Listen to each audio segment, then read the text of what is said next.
Hola, buenos días a todos. Hoy es 12 de febrero de 2021 y estamos reunidos en esta sesión virtual para realizar la defensa de tesis de licenciatura en Ciencias Antropológicas de Juan Francisco Catarino.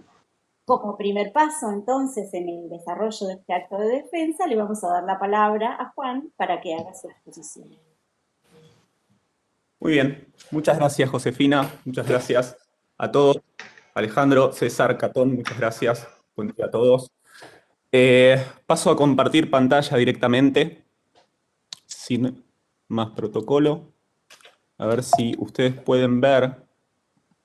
Sí, ¿Sí? sí, ¿Estamos sí. todos en la misma página?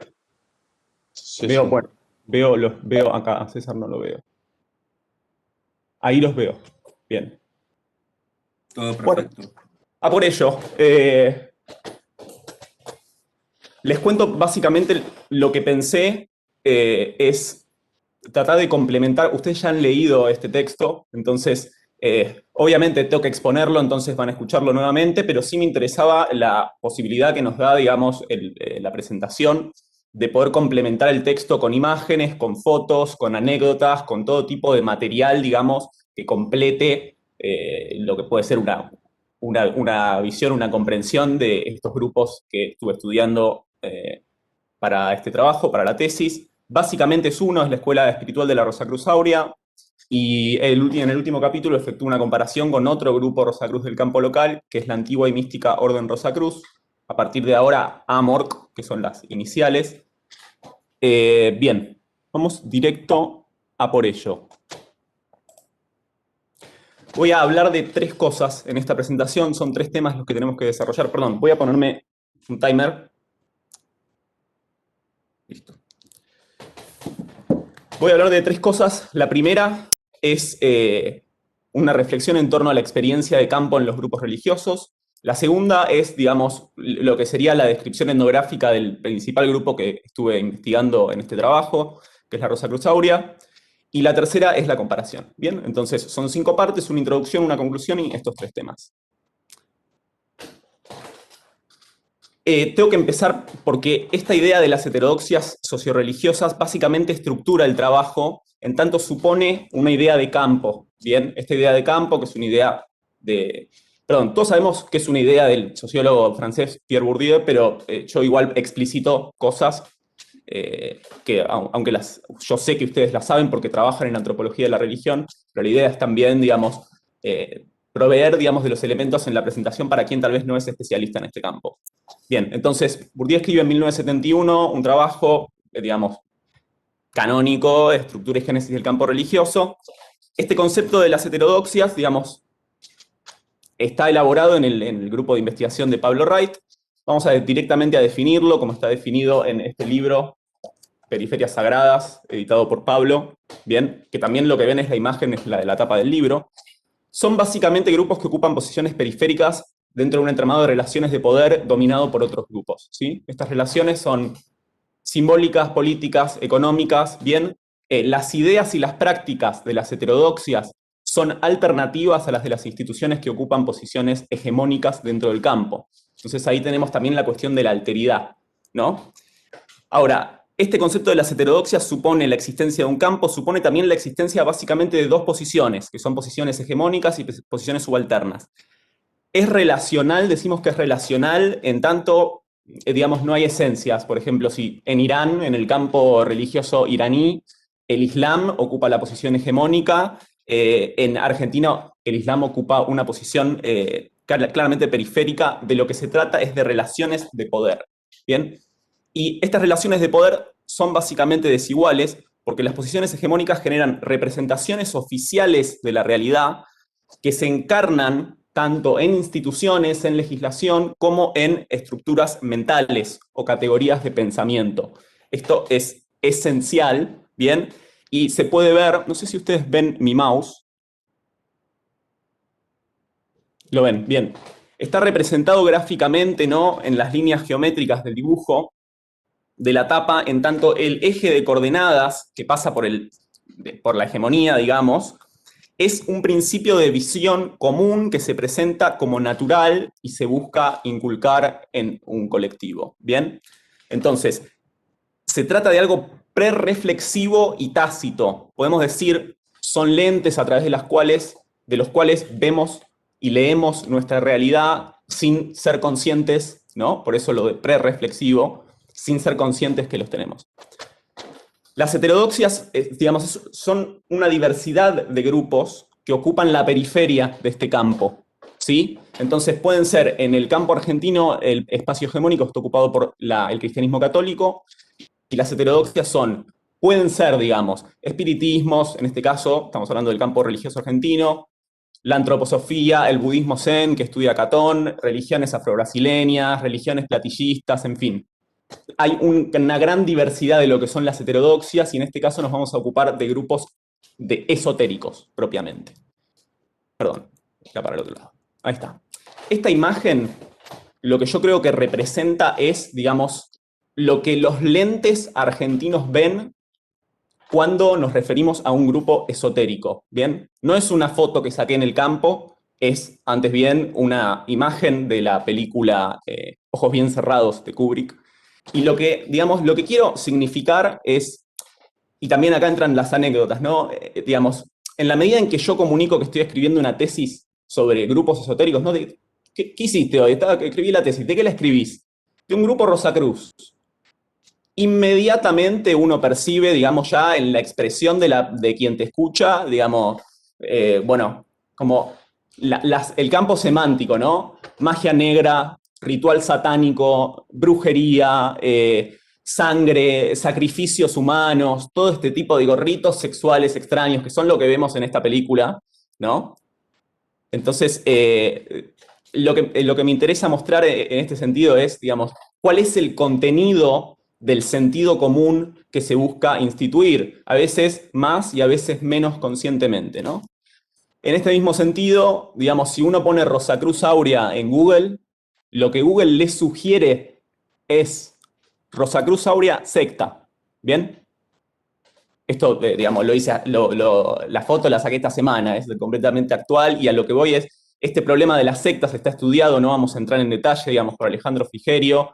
Él estudia cómo los nuevos movimientos religiosos digamos, se construyen, su imagen se construye en los medios masivos como sectas, el tema de la invasión de las sectas, bueno, él lo estudia a finales de los 80, principios de los 90, y estas son las cosas, digamos, que son los modos en los cuales se empieza a instituir este sentido común, que es el que de alguna manera circula y que, digamos, nos parece normal, ¿bien? Nos parece natural. En ese sentido, rescato algo que me decía una Rosacruz argentina, le puse Mariana, por supuesto no se llama así, en una entrevista, y me decía, si vos decís que somos una fundación de estudio, está perfecto. Pero si decís que somos una escuela espiritual, y no sé, la gente piensa que ese es un ritual, que vas a matar a alguien, que hay una secta. En el otro local nos preguntaban si sacrificábamos animales, ¿no? Y a pesar de que invitamos a los vecinos un montón de veces a que vinieran para que vieran que no era nada de eso, por supuesto no vinieron, ¿bien? Entonces, esta introducción es algo a lo que me voy a estar refiriendo constantemente a lo largo del trabajo. Quiero hablarles de la metodología, quiero exponer un poco cómo, digamos, las herramientas de las que me basé y también, digamos, concretamente el material con el que trabajé para producir la tesis.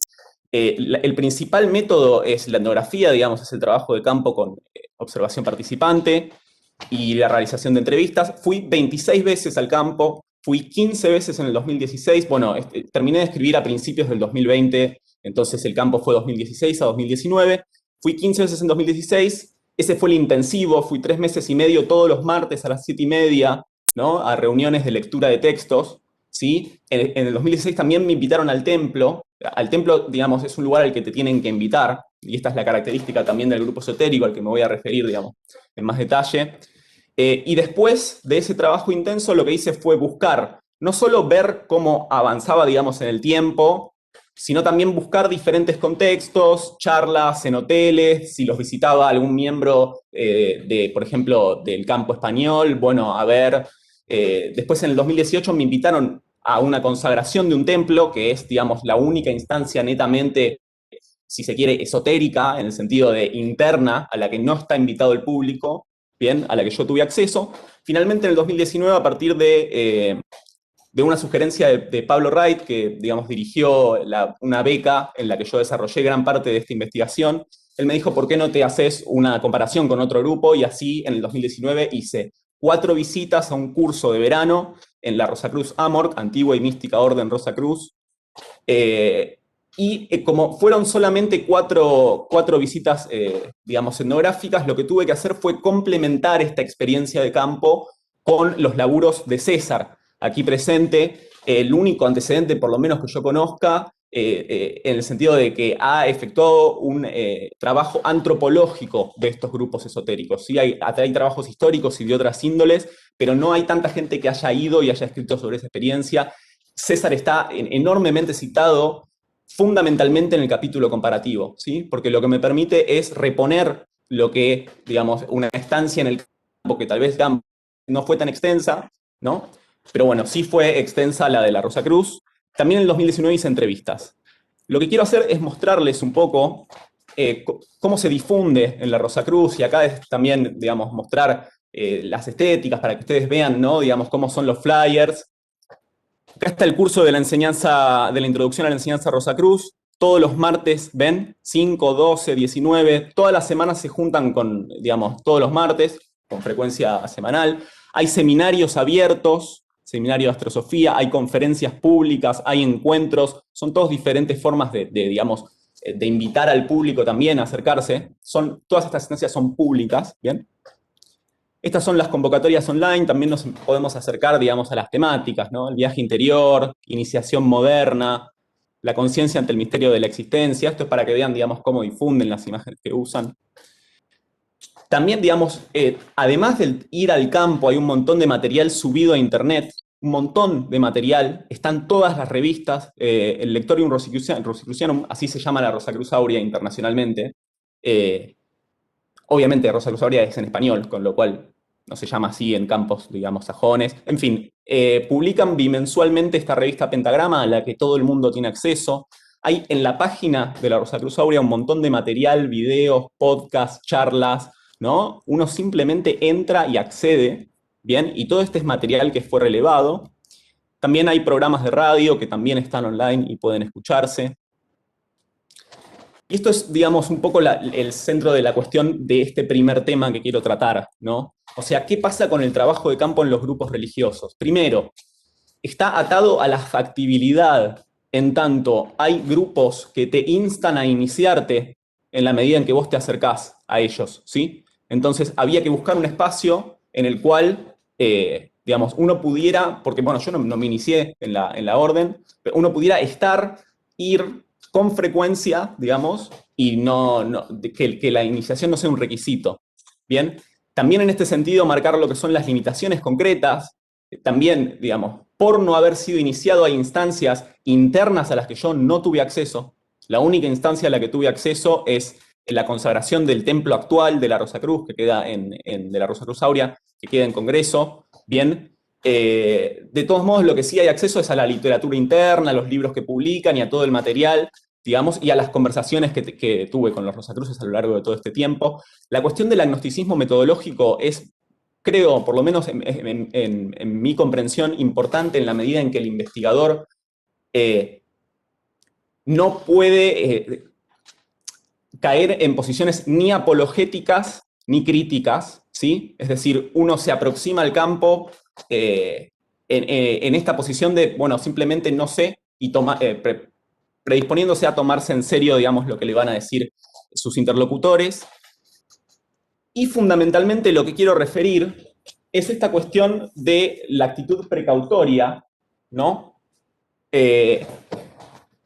Constantemente la sensación que yo tenía, estamos hablando de mi experiencia subjetiva con estos grupos, y César lo trata, ¿no? A mí me generó bastante alivio leer trabajos de César y de Pablo que hablan de la experiencia etnográfica con grupos religiosos, y de hecho de la experiencia etnográfica en general como algo que conlleva, digamos, cierta crisis, ¿no? En el caso de las religiones existencial, que pueden haber como también shocks así, de paradigma, cuando, por ejemplo, habla Pablo de lo que se encuentra en el chamanismo Qom. En este caso, la fragilidad mía estaba dada en tanto como investigador de una universidad pública. Yo temía que los rosacruces pudieran sospechar como una mirada inquisidora, acusadora, y en ese sentido cerrarme las puertas de su mundo. Y obviamente este trabajo depende de las relaciones interpersonales que uno tiene con los sujetos, ¿no?, que está investigando. Entonces, romper ese vínculo significaba dar por tierra con este proyecto, ¿no? Esa es la fragilidad. En ese vínculo es sobre lo que se erige, ¿no?, el trabajo. Bien, y esta mirada acusadora que yo sospechaba que los rosacruces podían interpretar en mí, está informada también, como decíamos, por digamos, las acusaciones que permanentemente reciben, ¿no? Estaba en la cita que recién levanté de Mariana, ¿no? Entonces, digo, alguien que te venga a investigar es alguien que, bueno, hay que ver qué es lo que va a decir sobre este tema. ¿Bien? ¿Cómo se resuelve esto? No sé, les puedo decir cómo lo resolví yo. Yo lo resolví extendiendo mi estancia en el campo muchísimo. Entonces, lo que yo intenté hacer fue profundizar mis relaciones con los rosacruces y no hice las entrevistas hasta no sentir que esa relación estaba lo suficientemente cimentada como para de alguna manera haber demostrado que mi mirada no sería ni estigmatizante ni malintencionada, y a partir de entonces poder indagar con otra libertad. Bien, entonces, estas cuestiones que estoy comentando, y esto, digamos, no son anécdotas. Este es un poco lo que estoy proponiendo. Constituyen tópicos centrales de la forma en la que producimos conocimiento con el otro. Bien, ese es el primer tema. Vamos directamente al grupo estudiado, o el mayormente estudiado, que es la rosacruzauria. Voy a hacer voy a correr por una revisión histórica que me parecía que tenía que estar, pero no me quiero detener. Los rosacruces aparecen en los registros históricos en el siglo XVII con estos primeros manifiestos. Bien, ahora, la importancia de los primeros grupos rosacruces para los grupos rosacruces que yo estudié es algo que vamos a ver, digamos, en qué medida funcionan y cómo funcionan, y lo que vamos a entender es, más allá de su realidad histórica, operan en la lógica de una, digamos, de una lucha por la legitimidad, ¿no? Entonces, los grupos en el campo argumentan su legitimidad a partir del contacto con no solo los primeros rosacruces, sino, como vamos a ver, también de grupos esotéricos que los preceden en el tiempo, a veces, digamos, por muchos siglos. Continuemos. Esto es lo que quiero mostrar también muy rápidamente.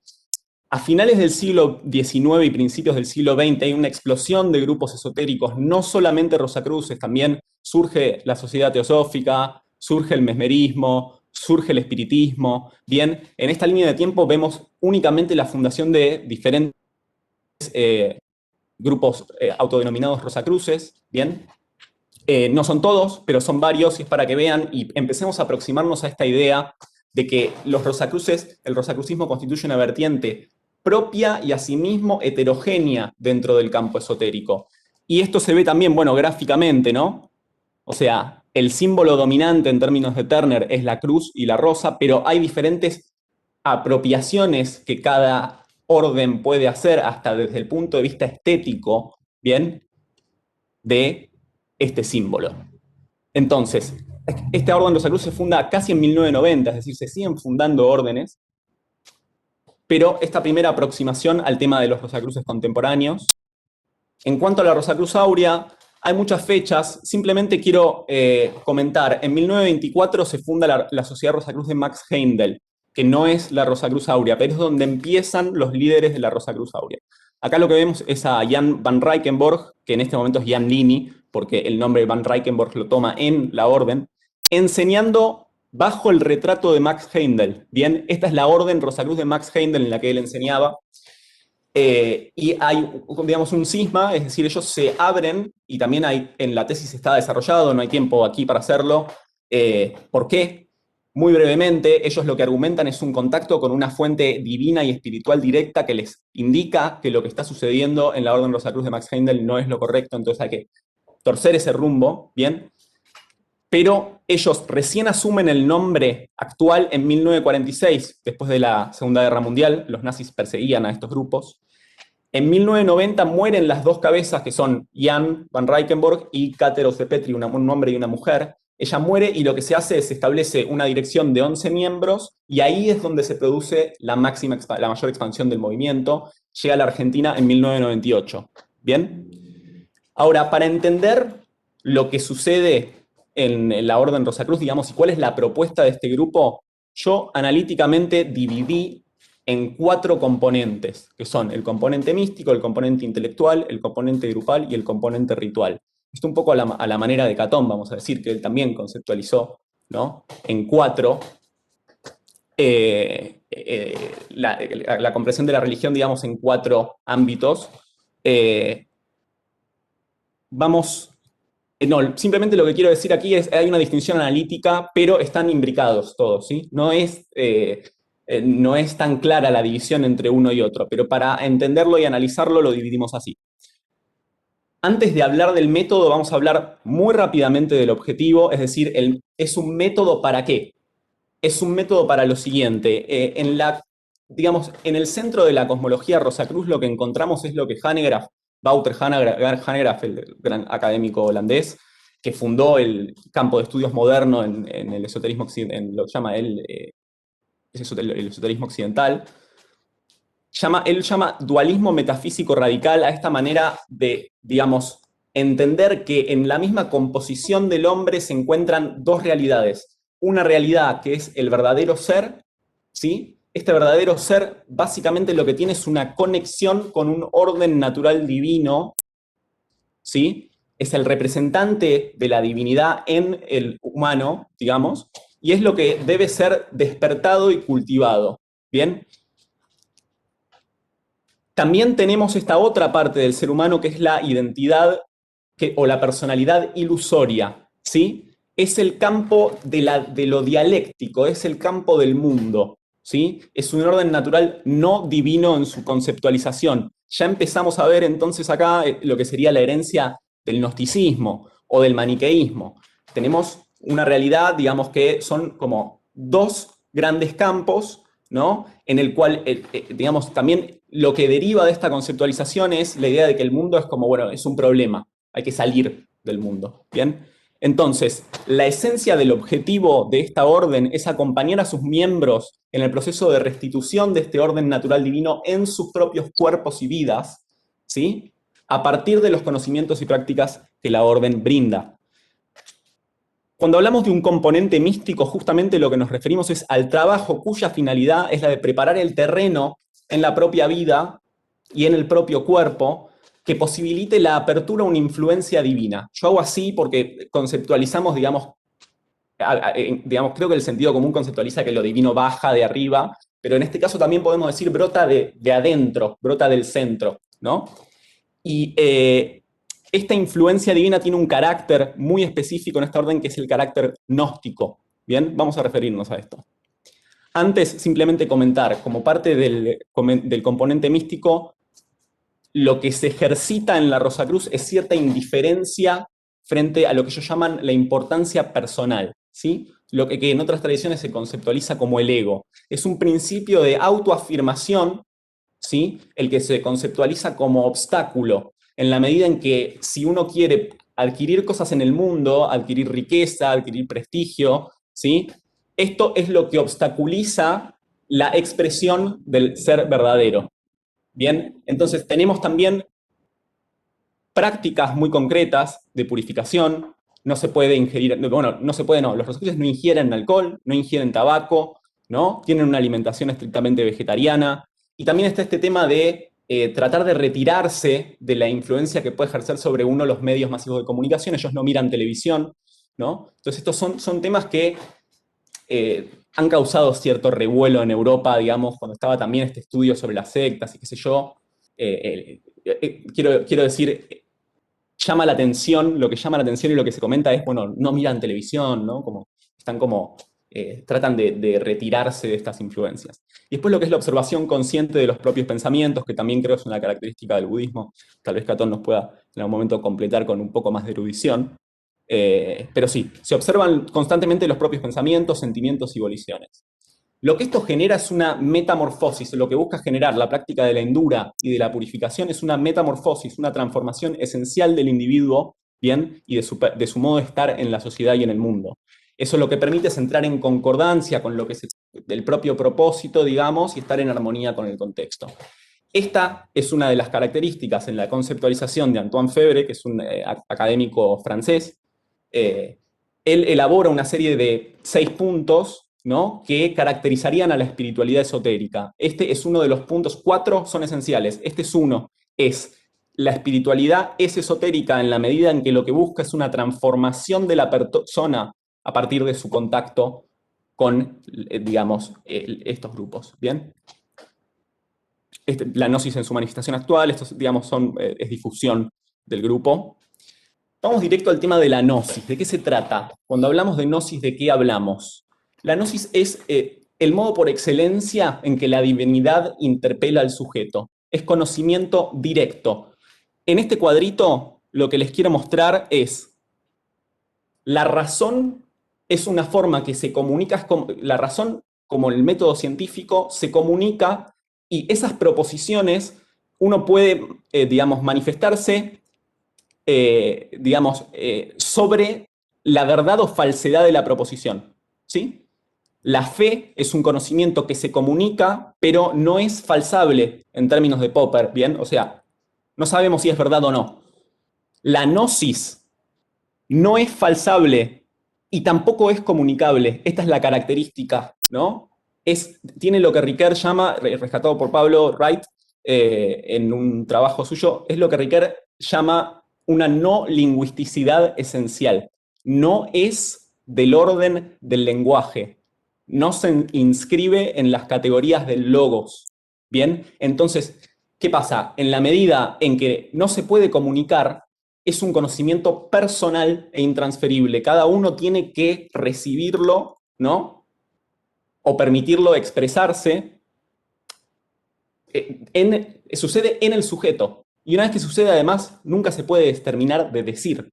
Entonces, ahí lo que entendemos es esta dimensión política, en la medida, digamos, también en la que podemos entender una herencia protestante, ¿no? En esta idea de que no hay intermediario, ¿no?, entre el sujeto y la divinidad. Continuemos.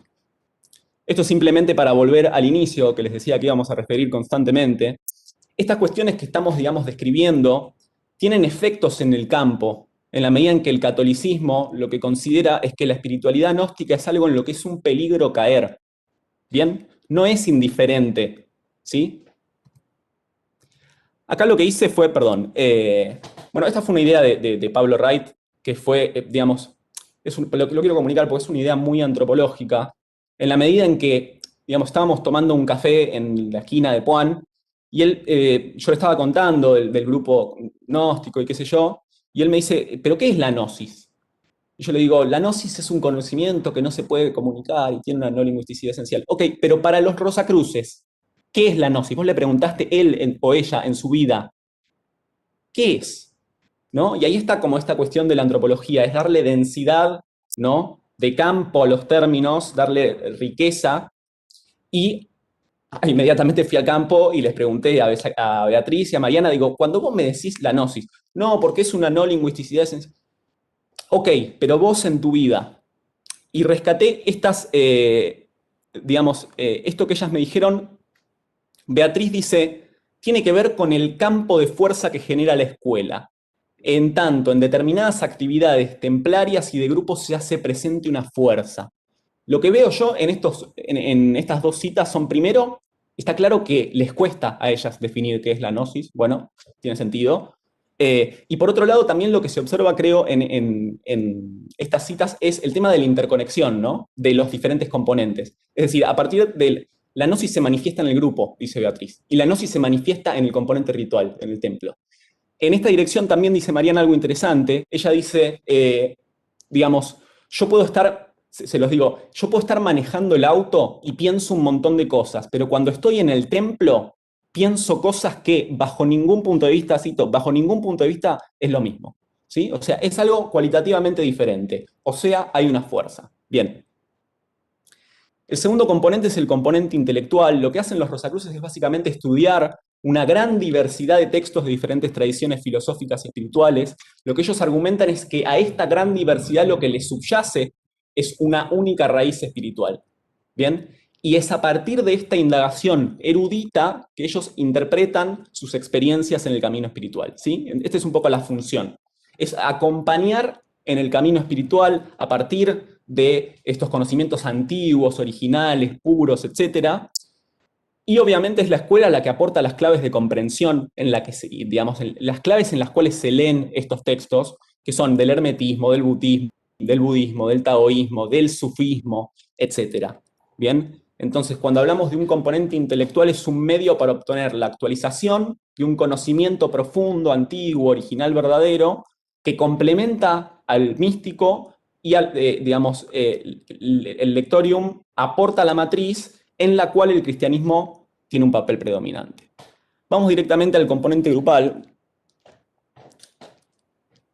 Como la sociedad está conceptualizada como un obstáculo, como habíamos dicho, sostener la existencia heterodoxa requiere de un grupo, de otros sujetos heterodoxos con los cuales, digamos, juntarse y existir.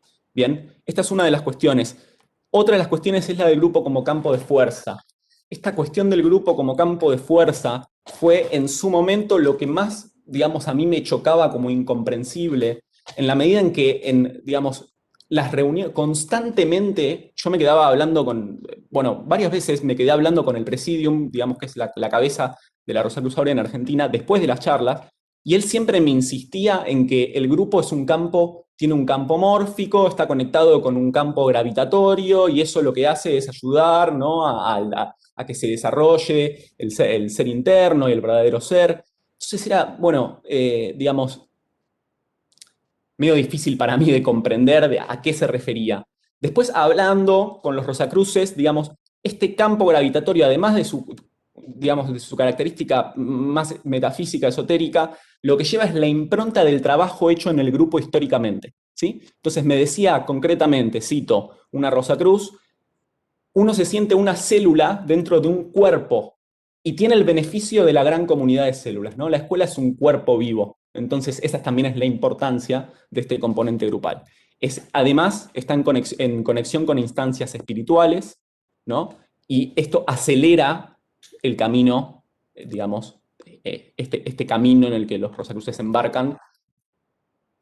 La escuela también, digamos, se autodenomina una escuela de iniciación moderna. La característica moderna tiene que ver con que el auténtico maestro, digamos, en contraposición a lo que sería tradicionalmente en el esoterismo la transmisión de maestro a discípulo, en este caso la modernidad está dada por el hecho de que el maestro está adentro del alumno, es el verdadero ser del alumno, ¿no? Se cuestiona la autoridad depositada fuera del sujeto y todo pasa a ser una enseñanza. Es decir, voy, me tomo el colectivo, me peleo con el colectivero, ese colectivero es mi maestro, me está enseñando que yo, etcétera. ¿Bien? Entonces, este tema uno se autoinicia, nadie lo inicia en este grupo. Entonces, hay cierta horizontalidad, está el tema de la fraternidad, está el tema de la modernidad y está el tema de la política, nuevamente, ¿no? El componente ritual es el último, es el tema templario, ¿cierto? Entonces, acá, estas son imágenes del primer templo. La Rosacruz Aurea tuvo un primer templo en Villa del Parque hasta 2018. Luego ese templo se vendió y ahora están en Congreso. Este es el templo de Villa del Parque. Yo fui una vez ahí, ¿no? Este no es el espacio templario. El templo está, digamos, por una de estas puertitas que no se ve en la foto. Es para que vean un poco los espacios. Este es digamos, es el lugar donde están en Congreso. El templo es acá. Acá es donde dan las charlas. Estas son todas fotos, perdón. Estas son fotos que saqué del Facebook de la Rosacruz, son públicas. Todas las fotos con las que estoy ilustrando la presentación son fotos que están publicadas en el Facebook de la Rosacruz. Es decir, están elegidas por ellos. ¿Bien? En esta instancia de consagración del templo, lo que se hizo fue colocar la rosa sobre la cruz, ¿sí? Esta es la cruz que está, este es de un libro interno, no sé si se llega a ver, bueno, no importa. Es la cruz que está en los dos templos, estaba la misma cruz. Esto es lo que quiero significar a partir del trabajo de Turner, ¿no? Con el símbolo ritual.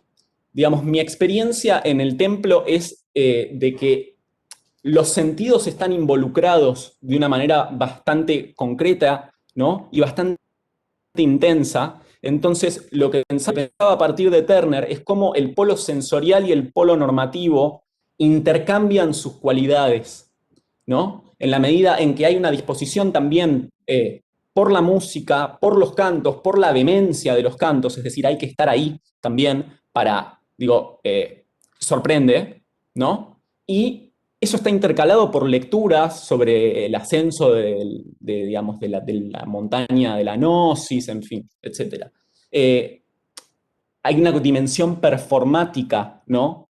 Que lo que hace es, en palabras de Turner, digamos, cargar de emoción a las normas y valores, mientras que las emociones se ennoblecen a partir de su contacto con estas supuestas altas verdades. ¿Bien?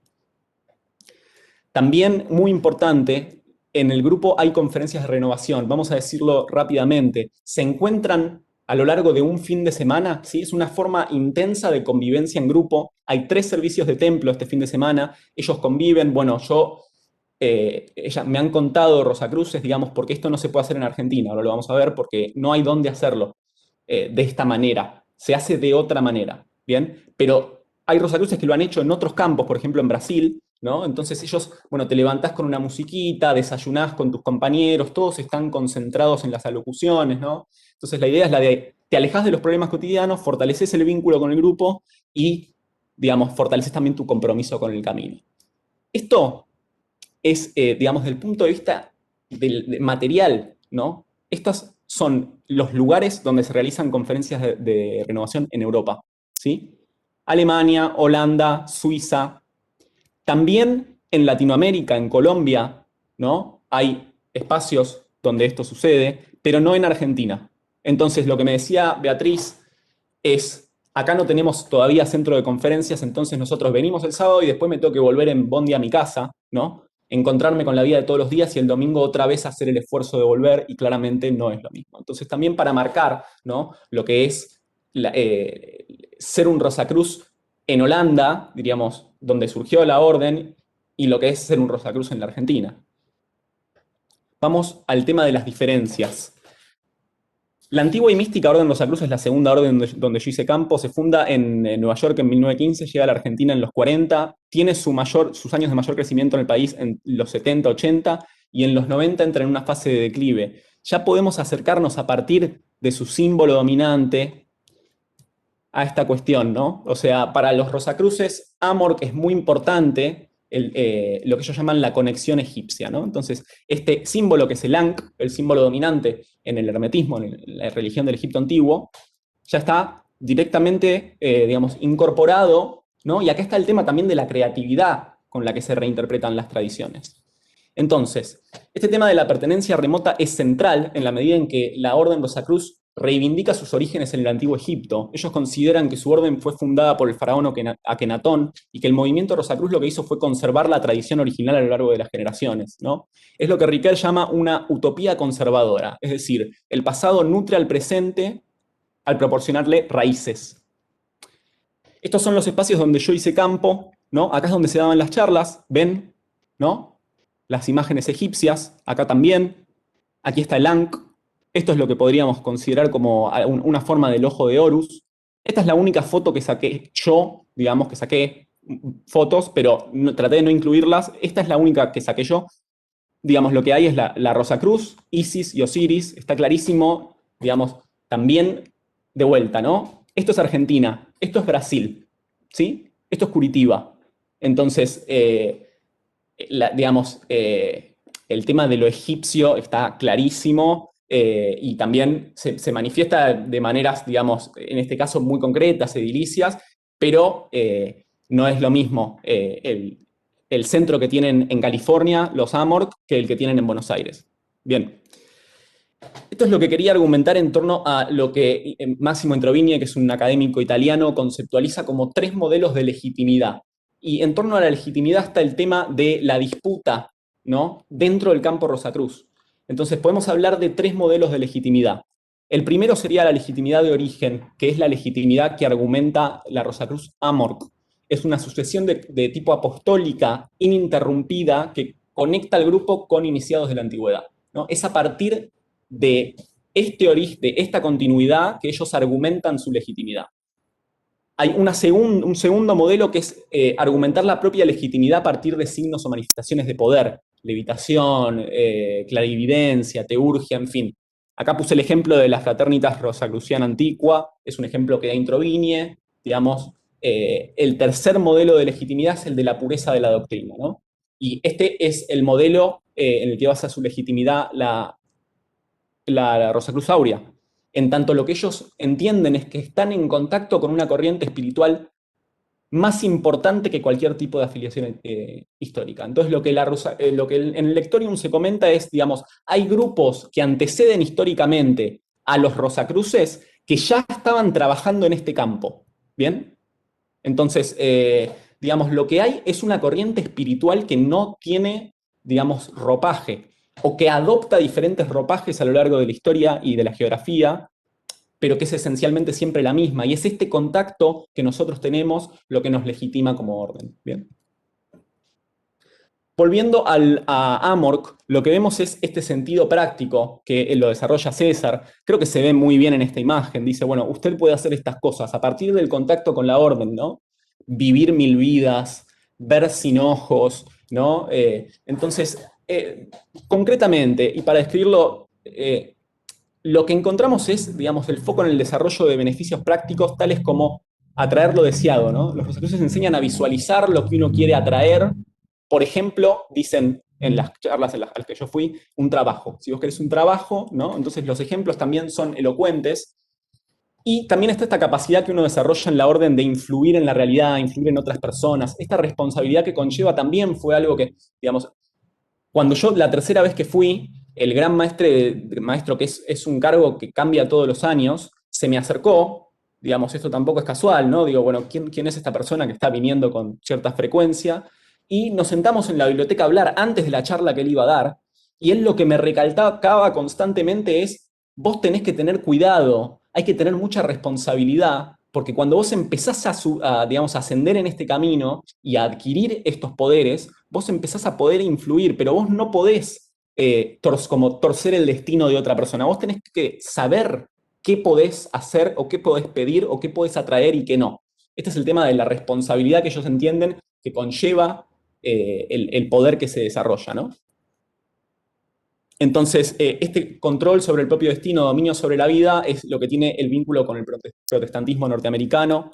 Bien, entonces es una cuestión de el éxito del hombre depende de su habilidad para usar los poderes mentales para dar a luz a una tangible realidad. Entonces, en este sentido, las diferencias con el Lectorium son notables en la medida en que, obviamente, todo esto que estamos diciendo, conseguir un trabajo, digamos, que la realidad que generamos sea tangible, es obviamente del orden no divino en la conceptualización del Lectorium. Bueno, acabo de decirlo, estas capacidades individuales, la evidencia, la telepatía, etcétera, son lo contrario al ser verdadero.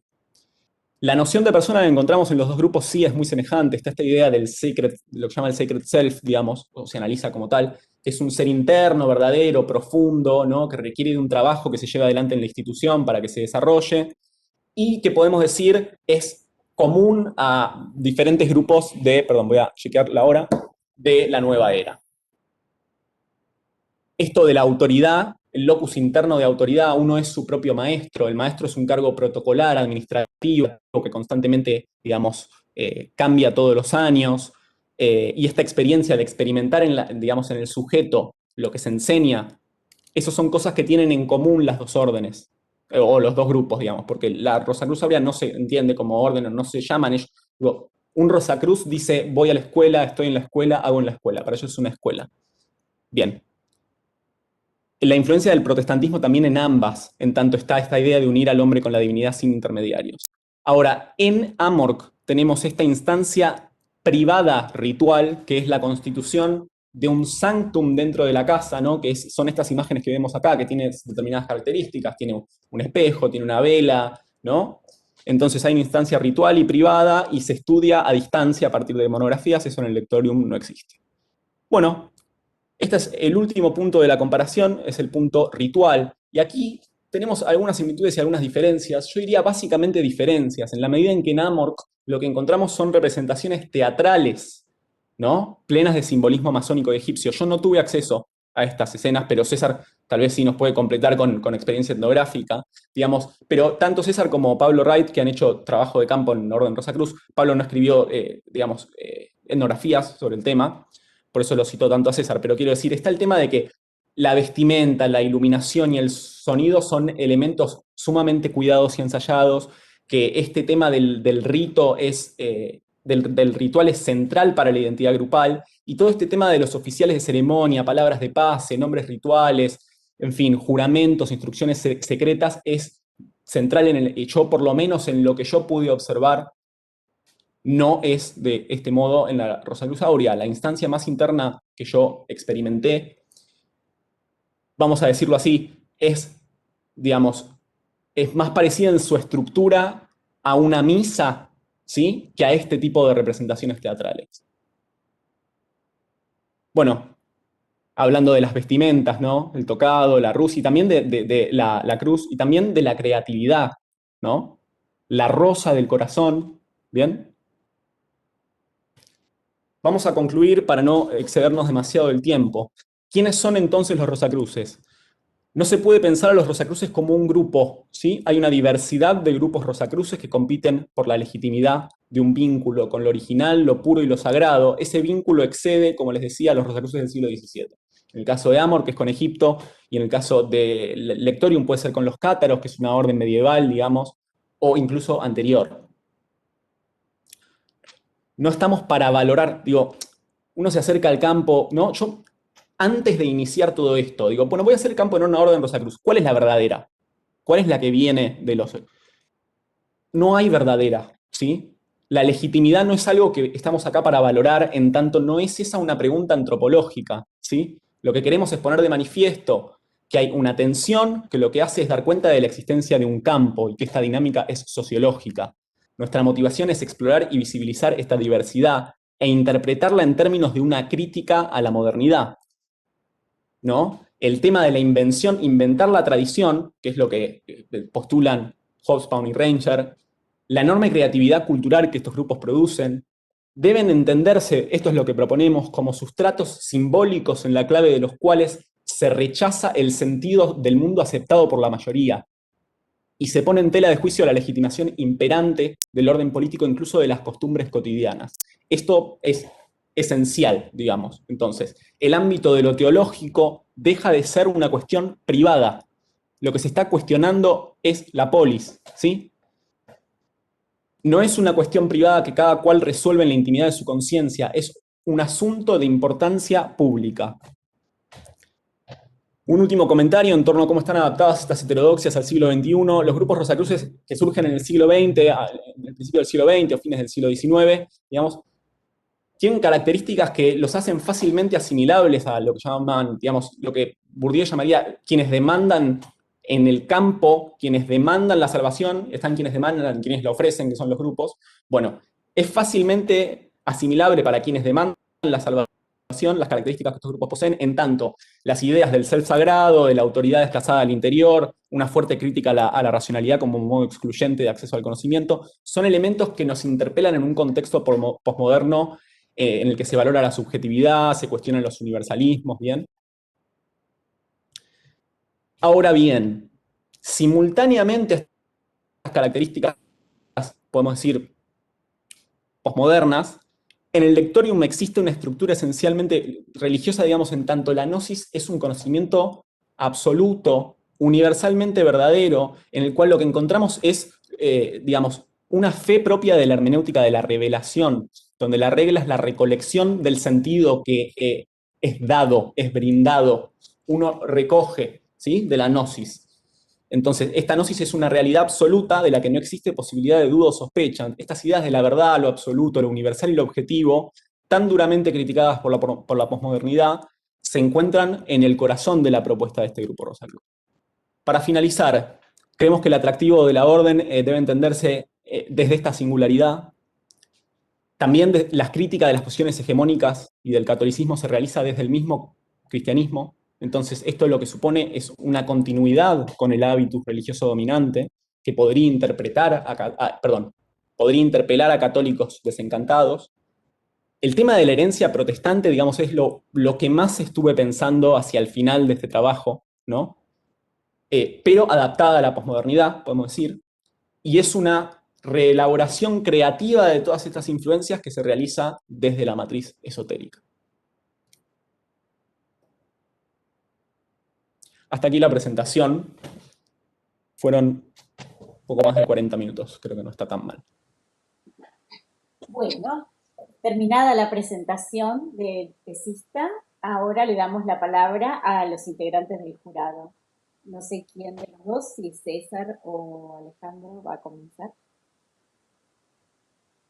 Ale, ¿querés empezar? Como prefieras, como prefieras. Dale, te Bueno, sigo. dale, dale. Bueno, muchas gracias Juan por la presentación, muy clara. Bueno, lo primero que creo importante es pensar esta instancia, como decía Josefina al principio, como un intercambio Voy a dejar informal, de donde... pantalla, perdón, para así te puedo ver mejor. Dale, dale. Listo. Como un intercambio informal que sirva como para reflexionar sobre el trabajo realizado, pensar posibilidades a futuro, etc. Como primeras cosas, el trabajo es muy interesante, el problema está bien encuadrado dentro del estudio, como planteaste, de las heterodoxias socioreligiosas, está bien escrito, como fue también interesantemente planteado la relevancia del poder y de lo relacional, que marcaste también en la presentación oral. Es muy interesante en ese sentido la cuestión comparativa con los AMORC, que creo que le agregó una capa y unas posibilidades a las conclusiones que están buenas. Y un poco también lo de la hipótesis de estos grupos como crítica contra cultural de la modernidad, predicciones hegemónicas, en este caso en el campo argentino, creo que hay hipótesis interesantes. Algunas observaciones metodológicas primero. Sí. Yo creo que una cosa que se siente en la lectura y que sería para pensar a futuro es como la preponderancia del corpus textual, ¿no? Como el lugar central que tienen como material, como insumo de campo, el Sí. corpus textual. Ahí yo creo que, o sea, más allá de los recaudos que vos mencionabas, de no entrevistar hasta el final por una cuestión de confianza y qué sé yo, creo que tal vez hubiera sido interesante o interesante a futuro llegar una capa de observación participante más intensa, no solo en los ámbitos rituales, sino fuera de los ámbitos rituales. Claro. Sí. Sobre todo intentando ver que es una cosa que se escapa, cómo estas experiencias religiosas conforman la textura de la vida cotidiana. Es decir, cómo es la vida cotidiana de las personas que están involucradas en la, ¿no? Y cómo eso impacta. Sobre todo pensando en esta idea del ascetismo intramundano, que es una de las ideas, influencia del protestantismo que puede estar dando vuelta, eso se vuelve como crucial. Y ahí muchas veces es una manera de evitar el problema que vos mencionás en la tesis, que tal vez habría que haberlo discutido un poco más ampliamente, de cómo, del problema del acceso al campo en un grupo que tiene una estructura iniciática, ¿no? Entonces vos no podés acceder a ciertas instancias rituales, no podés presenciar ciertas enseñanzas. Entonces eso es una dificultad, pero si uno de alguna manera se interesa en ver cómo es la cotidianeidad en la experiencia, en el día a día, es una forma también como de esquivar parcialmente este problema. Así que bueno, eso por un lado. Creo que habría sido interesante tal vez tematizar un poco más la cuestión de los mecanismos y procesos de legitimación, ¿no? De decide los procesos evaluativos, ¿no? Que acá entra como toda una cuestión sobre esta idea de que estamos ante una institución de iniciación moderna donde uno es su propio maestro. Bueno, ok, este es el discurso. Más allá de este discurso, está claro en tu exposición que hay mecanismos de evaluación, que hay voces legítimas, que hay textos legítimos, que hay matrices de interpretación legítimas, y de hecho que hay una estructura que te impidió a vos acceder a ciertas instancias, aunque vos hubieras pretendido estar. Entonces, evidentemente no es uno mismo el único maestro, y explorar cómo la discursividad se engancha con estas prácticas concretas y tratar de relevar un poco cuáles son esas prácticas, como que le agregaría una capa de complejidad al asunto que me parece que puede ser interesante. En ese mismo sentido, una cosa que se siente que podría haber estado son algún análisis de trayectorias de vida para ver procesos de conversión. O sea, cuáles son esas trayectorias, cómo la gente ingresa, qué transformaciones ocurren, personales, familiares, de relaciones sociales en general. Eso creo que hubiera sido interesante, una caracterización más fundada en este tipo de etnografía más detallada, en términos socioantropológicos de quiénes integran, ¿no? En este caso, la Rosa Cruz Aurea en Argentina. Y eso te hubiera permitido probablemente incorporar más voces de tus nativos y más conceptos EMIC en la discusión, ¿no? Por ejemplo, creo que es un hallazgo esto que te sugirió Pablo y la cuestión de la idea de fuerza, en la idea de gnosis, pero hubiera sido interesante poder caracterizarla. Bueno, ¿cómo es esta fuerza? ¿Qué características tiene? ¿Cómo se describe? ¿Cómo se experimenta? ¿Qué efectos produce? ¿No? A veces uno cuando se encuentra, como vos decías, ante estos conceptos, dice, bueno, ¿cómo lo agarro? ¿Qué es? Bueno, esta cuestión fenomenológica de empecemos por caracterizarlo experiencialmente, o sea, cómo se experimenta, qué dicen, ¿no? Y eso, pero eso tal vez una mayor rol de la observación participante lo hubiera favorecido que aparezca, ¿no? Porque es muy difícil si no hacerlo entrar. Sí, Eh, totalmente. en estos términos metodológicos, otro último comentario es la cuestión de lo que vos llamás la posición agnóstica. No me resulta muy feliz el término, pero digo, yo ahí me hubiera remitido al bello trabajo de Evans Pritchard que muchas veces discutimos y tenemos en sistemática, que Existe justamente posición agnóstica. no la llamo así simplemente, pero que habla de este resguardo metodológico desde un lugar que me parece que es interesante y que entronca con una tradición antropológica de los inicios de la antropología, digamos. Perdón, ¿cuál es el texto? El texto es el de que habla sobre la historia de la antropología de la religión, ¿sí? Ah, Y tiene todo un apartado dedicado a esta discusión del posicionamiento ante el fenómeno religioso del investigador y evitar estos dos extremos que hacías mención. Y en ese mismo sentido, una cuestión importante para discutir metodológicamente es el tema de la escala. Vos tenés un grupo de escala pequeña en el cual, digamos, habría que explicitar más el porqué de su relevancia para el campo local y el porqué o la elección de metodológica en tanto que vos decís, bueno, tengo un grupo reducido, puedo abordar una gran proporción de sus miembros etnográficamente. Bien, después, algunas cuestiones teóricas que me parece que habría que pensar. Eh, Hay cuestiones de detalle sobre la historia de ciertos conceptos, relaciones entre Darwin y Spencer, el darwinismo social y el evolucionismo, en fin, cuestiones que ahí habría que remirar, como algunas cuestiones de Fraser, que son temas menores. Un punto ok. que sí me parece que sería interesante es, vos tomás la noción de campo, después no la usás tanto, pero sí sería interesante cuando aplicamos en el campo religioso argentino, o vamos a hablar de que habría un campo religioso argentino, retomar un poco las consideraciones de los límites de aplicabilidad del concepto de campo en un contexto que no es el francés, eh, ¿no? Entonces, el grado de autonomía de los campos en Argentina. Habría que, ya hay material para retomar esas discusiones y ver hasta qué punto y con qué cuidado se puede aplicar acá y hasta qué punto y con qué cuidados podríamos hablar de un campo Rosacruz en Argentina o de un campo esotérico en Argentina. Yo creo que el principal tema teórico a discutir es la cuestión o encarás sobre el esoterismo. ¿Por qué? Primero porque después no resulta operativamente aplicada, solamente en el análisis. Ok. ¿No? O sea, vos, en categoría analítica, usas mucho más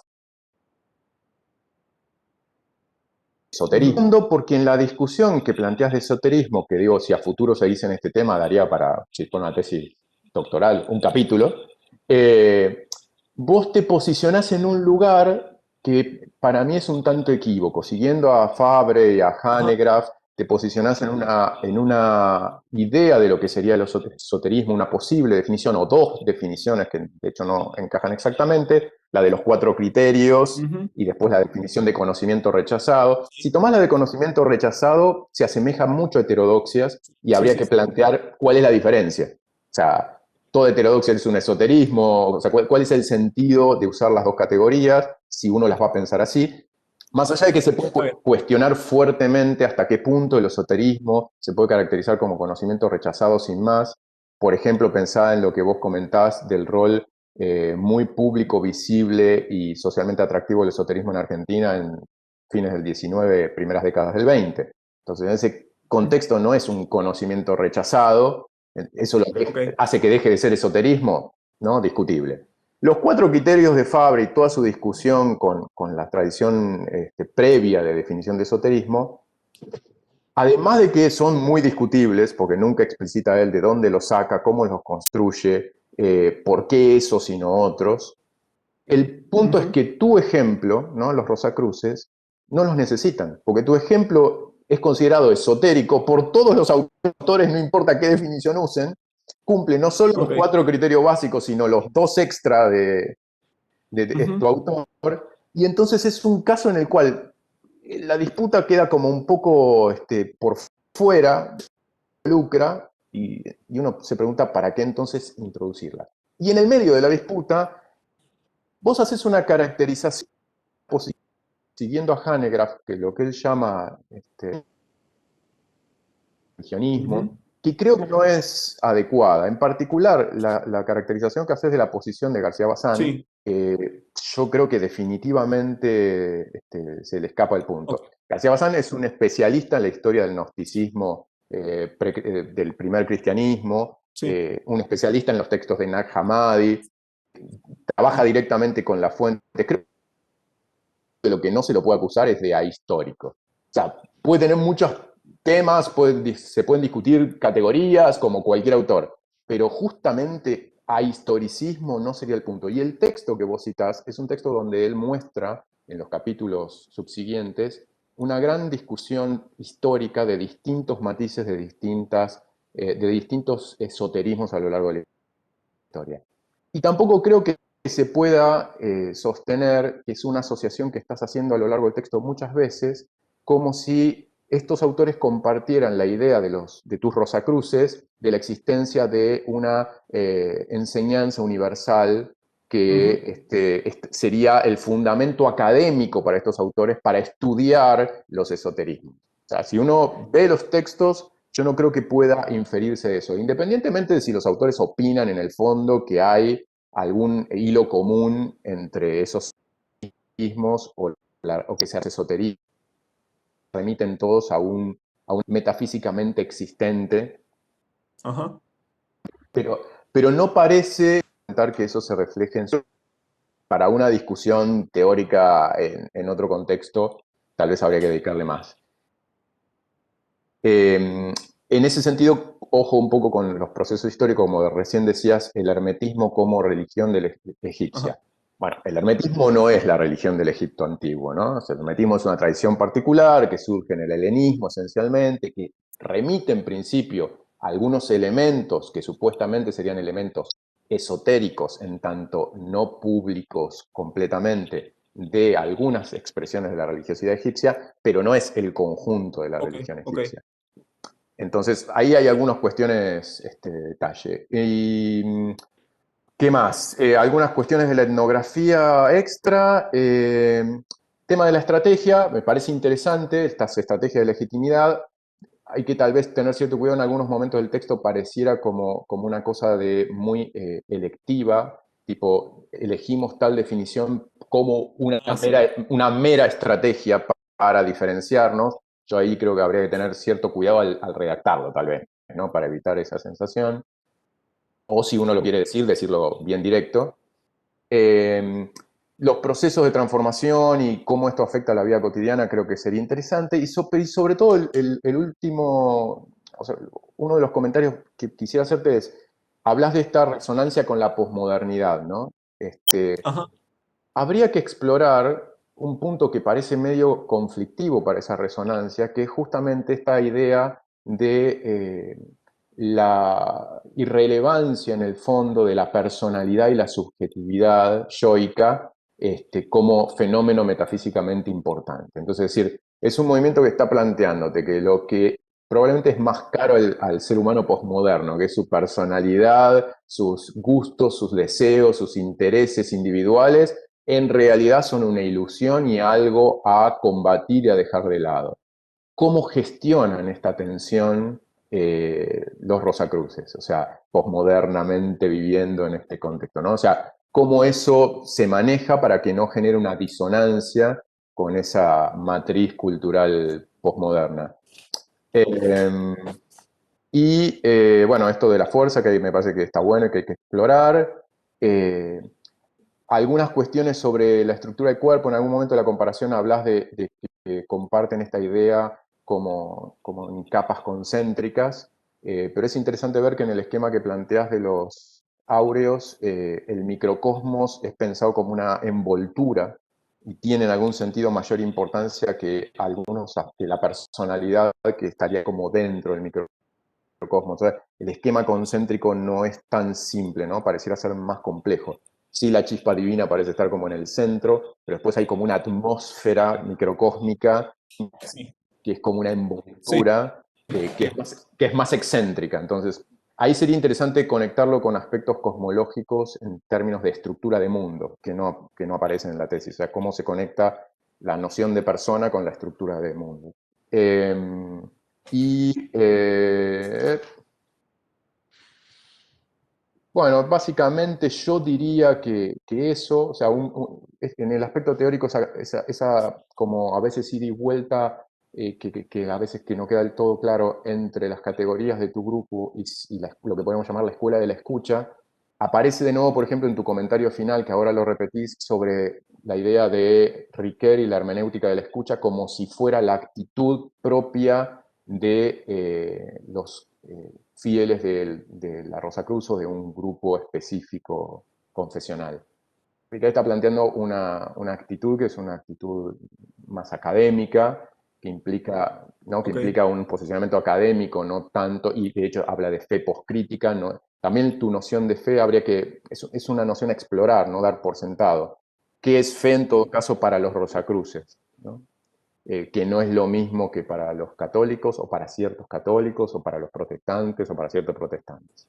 Pero bueno, eso serían como nada, sugerencias para pensar, alguna pregunta por ahí colgada y cosas para tener en cuenta para el futuro. Así que muchas gracias por la presentación y por permitirme participar de la lectura de este texto. Perdón, o sea, no tengo tanto que responderle a Ale. Más que nada tengo que No, espera, agradecerle. espera que yo hago Perdón. mis comentarios y Dale. después respondes todo. Bien, bien. Bueno, buenísimo. También agradecido, por supuesto, por poder leer este trabajo, que desde ya es muy interesante y nos deja muchos aprendizajes. Coincido en buena parte de la lectura y los comentarios realizados por Ale recién, por Alejandro, así que no voy a detenerme en algunas de esas cuestiones específicas, sobre todo las últimas vinculadas a la cuestión del esoterismo y demás, de las cuales, insisto, coincido en esa lectura, Alejandro. Voy a traerme en otras, sí, que también en cierto punto planteó Alejandro, y otras que no fueron planteadas. En primer lugar, cada vez estoy más convencido, bueno, ya tantos años, o varios al menos, tratando de que los estudiantes se reciban de antropólogos y ayudándolos en sus trabajos de tesis de licenciatura, de maestría o de doctorado. Cada vez estoy más convencido de que la presentación de una tesis, el trabajo de armado de la presentación de la tesis, debe hacerse antes de entregar la tesis. ¿Por qué? Porque cuando en tu presentación encontramos muchísimas cosas que no están en la tesis y que verdaderamente encarnándose en la tesis, entextualizándose en la tesis, le darían una mirada completamente nueva y renovada. Todo lo que dijiste al inicio, inclusive hiciste unos cuadros interesantes, todo lo mostrado, ¿no? La tesis no tiene una sola imagen, tiene solo un cuadro, ¿no? Un gráfico de que señalaba Ale. Y sin embargo, todas esas imágenes son importantes, las visualidades son parte también de tu trabajo, ¿no? De cómo recortás, cómo exponés ese universo, ¿no? Y por supuesto en relación al lector, que debe meterse en ese universo. En ese sentido, la presentación fue muy buena, y como te digo, si te tuviera que decir un ejercicio posterior, sería cómo incorporar esa presentación, todas sus imágenes, muchas cosas que dijiste, sobre todo en relación a las experiencias etnográficas, que de eso sí me voy a detener un poco más, le daría una fuerza y una musculatura mayor a la propuesta. La tesis está bien, digo desde ya, tiene una estructura coherente, el problema se plantea de manera clara, se organiza el argumento de un modo también correcto, coherente en relación al problema. El estado del arte es un estado de arte, digamos, que tiene su exhaustividad, tiene lo que uno espera de eso, un trabajo ahí sistemático en conocer ese campo de estudios, en las categorías que vos vas trabajando ahí, ¿no? Religión, heterodoxias, espiritualidad, nueva era, esos enlaces que haces, esas articulaciones son muy interesantes y demás. Al final me voy a detener sobre algo vinculado a la modernidad, un poquito de la posmodernidad que dijo Ale, pero en principio esos capítulos que problematizan, ¿no? La cuestión teórica va muy bien. Bueno, sí, yo también considero que el mayor provecho que la tesis podría tener trabajándola o buscándole ahí una posibilidad de revisión sería esto de la musculatura etnográfica, por llamarlo así, ¿no? Sacarle jugo a esa experiencia etnográfica. Porque claro, vos en eso, bueno, ese cuadro que hiciste de las visitas etnográficas que hiciste recién en la presentación, cuántas visitas, eso es muy bueno, y eso podría haber estado claramente en la tesis, nos hubiera dado ya también un panorama amplio. Está buenísimo ese cuadro que mostraste, esa diapositiva es excelente. Bueno, sí declarás que tuviste varias visitas, ¿no? Numerosas actividades, unas que digamos no muy usuales, como esta acción. Yo creo que ahí eso podría, sin duda, tenés ahí mucho material. Lo que pasa es que, bueno, tenemos que fortalecer más eso también en la carrera, ¿no? A cómo trabajar más con los datos que uno mismo construye y no con los datos que dan otros, ¿no? En cambio de tantas citas no me acuerdo del autor, Dietrenbrot, bueno, uno Sí, que citas bastante. Sí, sí.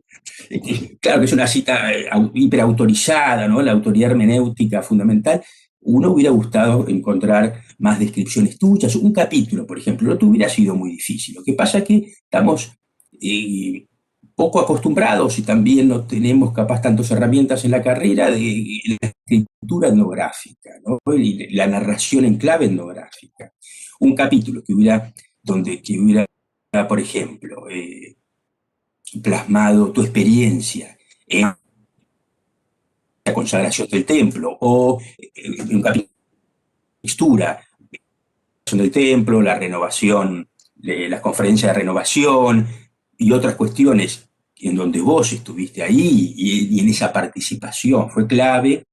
Bueno, creo que hubiera estado, que sería muy interesante, que sin duda tenés material también para hacerlo y que, bueno, a futuro, por supuesto, puede estar en otros trabajos. En la tesis, bueno, uno ahí está, cuando llegamos a la descripción del templo, todo de blanco, que está muy buena porque escribís muy bien, entonces es cuestión de ahí girar la escritura hacia otro género tal vez, que es el género de la narración etnográfica. Bien. Descripciones del espacio, hay por ejemplo más, que aparecen después con las fotos, descripciones de observaciones participantes. Lo de los programas de radio me quedó también picando, decís que escuchaste muchos programas de radio. Bueno, también eso es un medio interesantísimo. ¿Cuál es la audiencia? ¿Son programas de acá o son enlatados de afuera? La revista en Pentagrama, la leen o la leen, ¿qué hacen con ellos los estudiantes de la Rosa Cruz Aurea? Bueno, cuestiones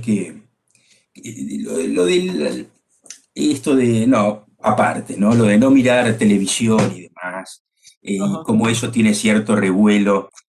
Yo creo que ahí también siempre tenemos que seguir, recordar nuestras enseñanzas de Malinowski y de demás, que entre lo dicho y lo hecho hay un trecho muy grande y que asimismo eso parecen ser más consejos, ¿no? En lo que es un camino de ascetismo más prolongado. Pero si vos le hubieras preguntado a tus interlocutores rosacruces qué piensan de eso, yo creo que te hubieran dado explicaciones mucho más matizadas y demás. Pero bueno, no, eso pensando en cómo eso parece ser un lugar ahí de discusión, que no creo que sea mucho en relación a lo que efectivamente ocurre. En ese caso específico, ¿no? La cuestión del ascetismo y demás. Bueno, sí, las trayectorias de vida también, eso coincido 100% con lo dicho por Alejandro, ¿no? Algunas, comentás una, que das ahí una especie de raconto de la vida, pero bueno, hay otras que son sin duda también interesantes, ¿no? Las vidas cotidianas, las vidas profanas, ¿no? De estos Rosacruces también, solo decís que no sé si el Presidium es farmacéutico, tiene una empresa farmacéutica, y no sé si Beatriz trabaja en aromaterapia, bueno, trabajaste con varios más, conociste a más personas, un poquito ahí profundizar esa mirada en dónde están ubicados, ¿no? También en posiciones de clase, sería interesante. Dónde viven, ¿no? Son todos de la ciudad de Buenos Aires, bueno, rangos etarios, algunas cuestiones también de sociológicas que son importantes.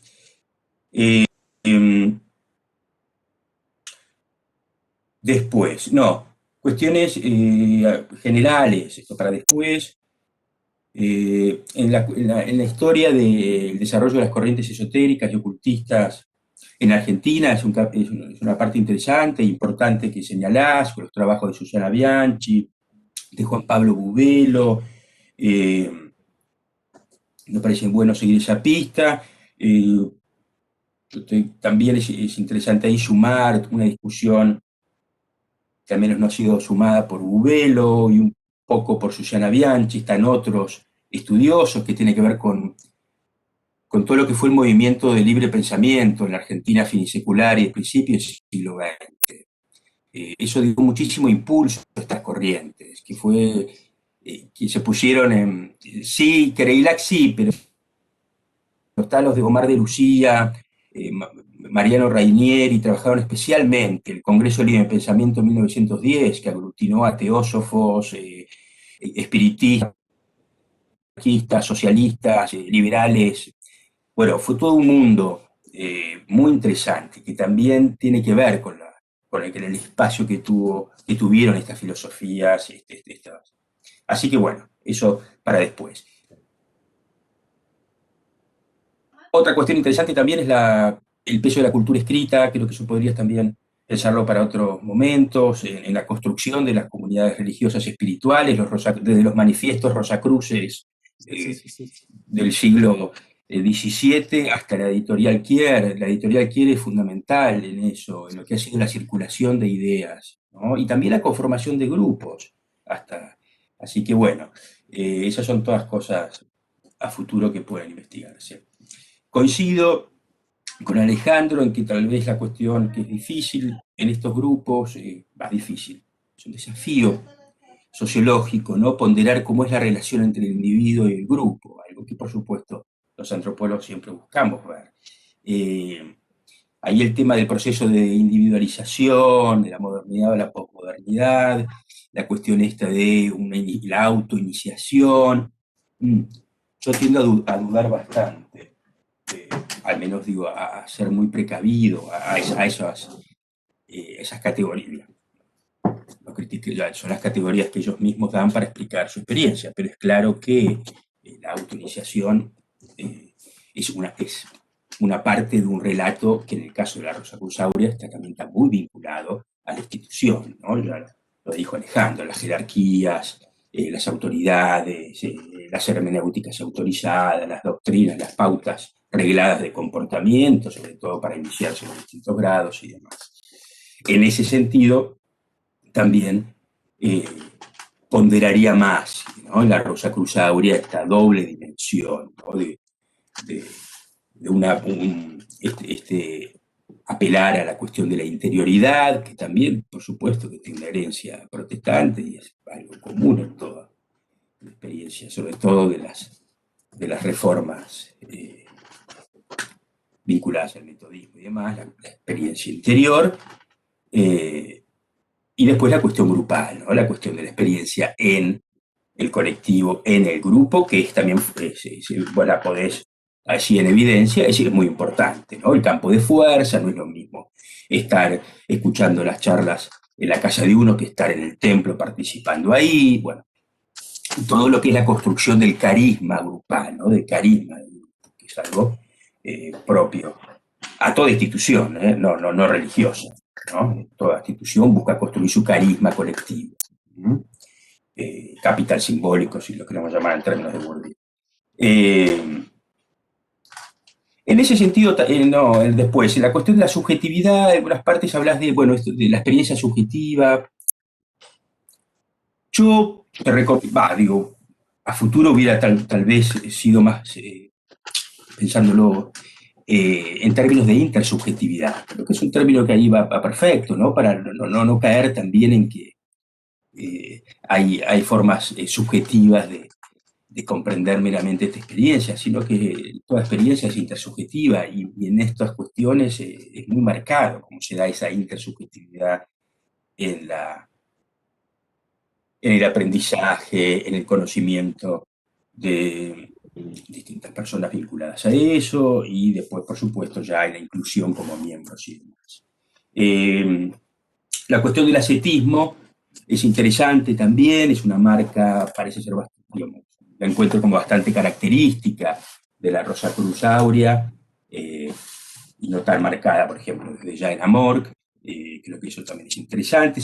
Podrías ahí tirar también un poquito más de la piola, pensando en las cuestiones del ascetismo intramundano, extramundano, en el sentido weberiano, y la categoría del endura. Bueno, ahí va muy bien. Ya voy a terminar un poquito. Después te hago una pregunta. La cuestión del género y el esoterismo rosacrucista es otra cuestión interesante, es una cuestión que he observado, pero no escrito, en relación a Amor, pero también en relación a otros grupos vinculados a este escenario que llamamos de grupos esotéricos y demás. Veíamos ahí, ya en las fotos mismas que vos mostraste, las más antiguas, del maestro Rickenborg, o como se diga, y que había varones y había también bastantes mujeres. El lectorium está también fundado por una mujer. Sin embargo, el papel parece ser, en lo que aparece en la tesis, vinculado a, por ejemplo, los trabajos del templo, a solamente ser lectoras, ¿no? Y esa lectora se involucra más en una idea de la emoción, la afectividad, la sensibilidad, mientras que la razón parece estar ubicada en las conferencias, alocuciones, que son las que dan solo los varones. Ahí tengo una pregunta, si hay presidium o maestros generales que sean mujeres, y si hay autoridades hermenéuticas mujeres, porque todo lo citado, ahí sí, el rosacrucismo de Amor, que es igual. Es o Spencer Lewis, o su hijo Ralph Lewis, o papá, son todos linajes de varones los que son las autoridades hermenéuticas. Bueno, una pregunta. ¿Qué más? Bueno, no. Sabés que en otros grupos, esto a futuro, hay también otros grupos de este universo. Es bastante común los retiros. estos retiros espirituales, como se llamaban, ¿no? Las conferencias de renovación, en el caso de la Rosacruciaura. En Amorc tienen no me acuerdo ahora el nombre, pero tienen también un sistema igual de retiros trimestrales. Y también es muy importante eso en otra escuela, que a futuro te voy a pasar el dato, pero bueno, puede haber sido antes, de la Escuela de Antropología Gnóstica, que hubo una tesis de licenciatura de Samantha Guiriazú, que yo dirigí y que también es, bueno, parte interesante de este circuito. La tesis de Samantha era también da algunas pistas. Bueno, concluyo con el tema del único asunto del problema de la modernidad. Creo que tenemos que seguir siendo cautelosos cuando decidimos que estos grupos se oponen a la modernidad o tienen una mirada crítica. Yo creo que es una crítica ambivalente, considero que es una crítica ambivalente, que siempre es un espacio intersticial en relación a la modernidad, entre medio.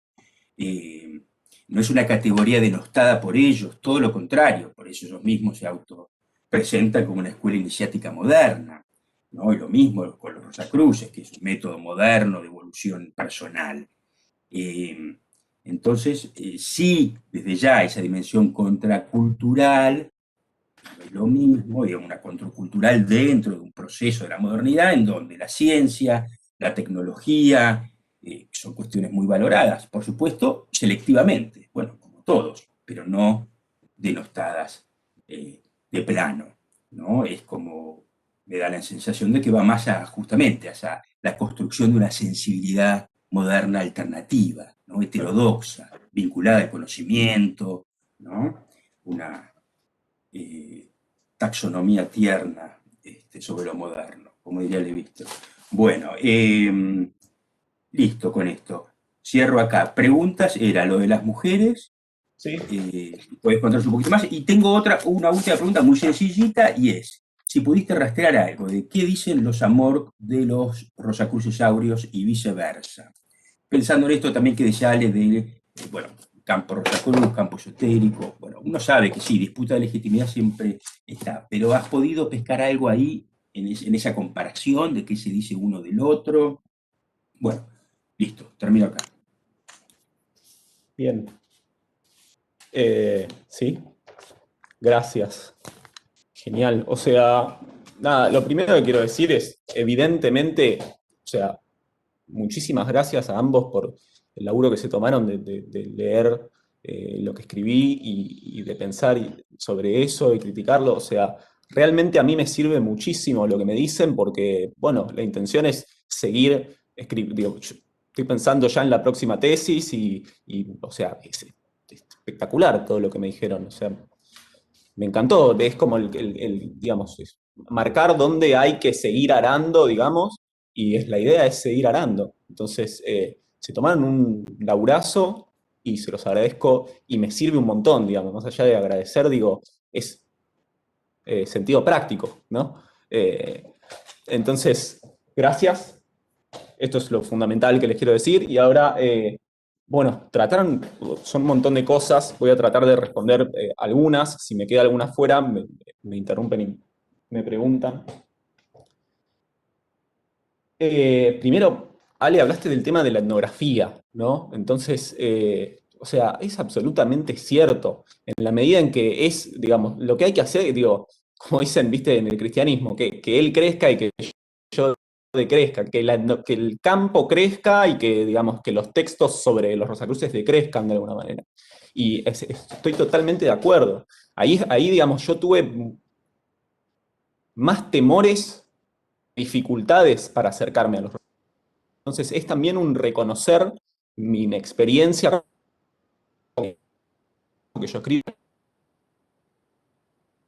Sí, sin duda, tengo un montón de hacer y que quiero.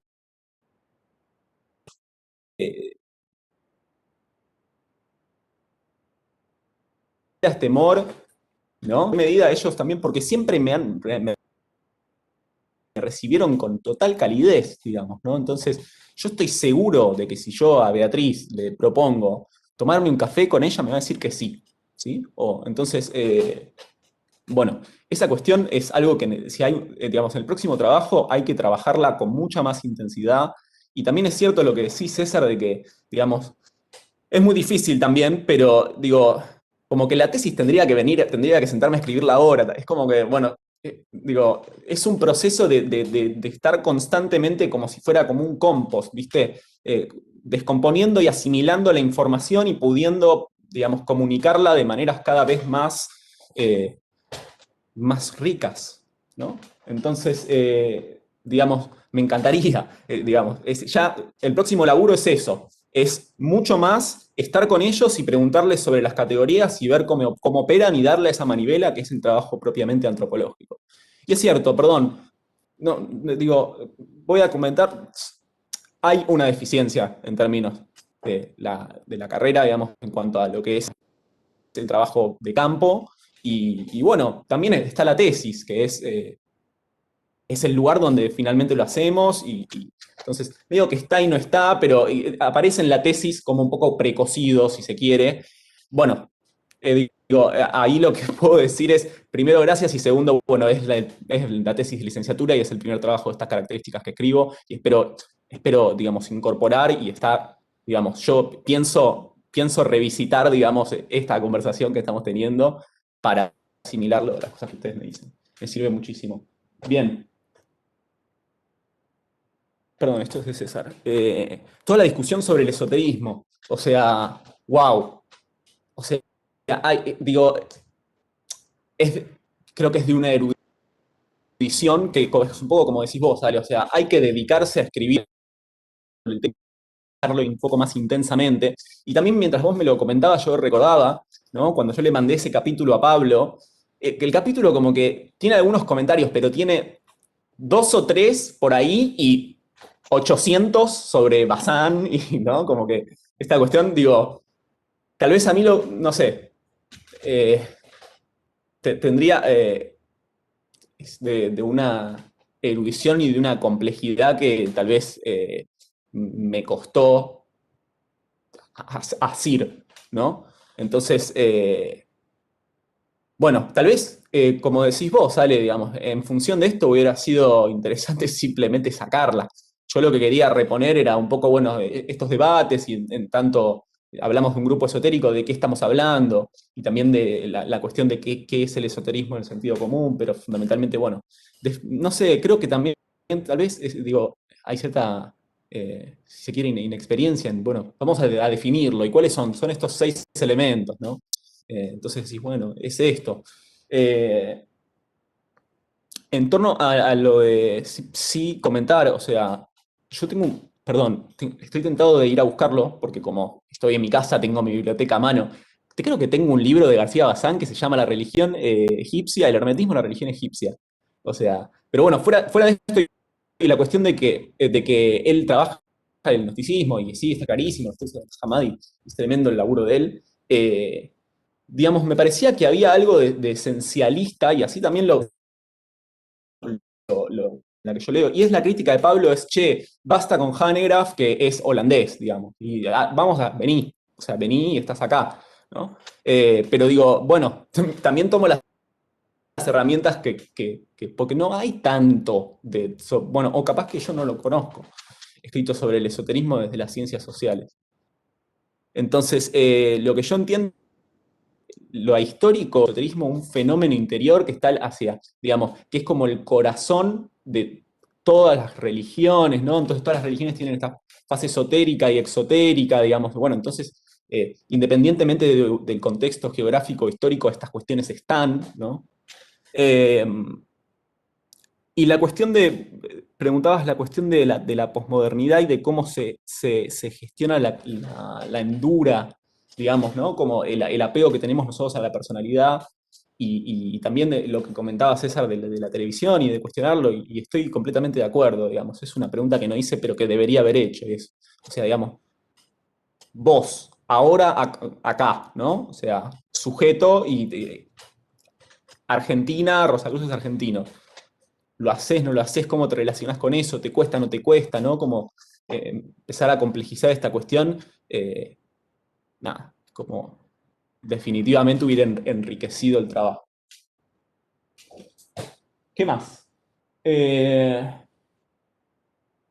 Me encantó también de César, lo de la escritura etnográfica. Es realmente algo que quiero trabajar más, ¿no? Bueno, tal vez estaría bueno que... Tengo un montón de cosas.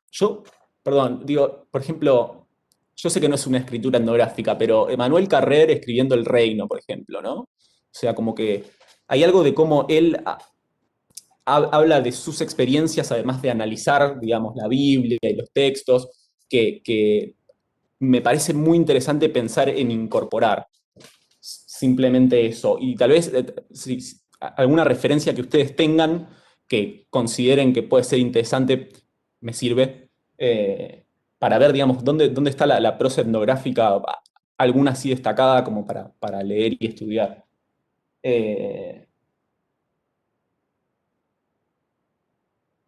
Tengo como notas así medio, tengo eh, reponer la cuestión del protestantismo, en un comentario de César.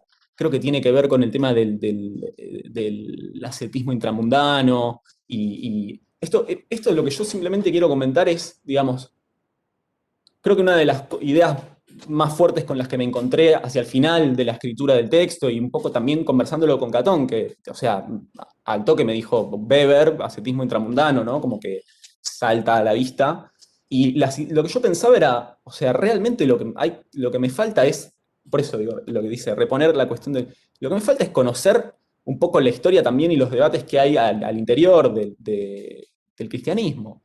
Y yo decía, claro, o sea, hay cosas que no estoy viendo porque no las conozco, porque yo pensé que no había tanta relación, pero resulta que es medular la cuestión del protestantismo en estos grupos.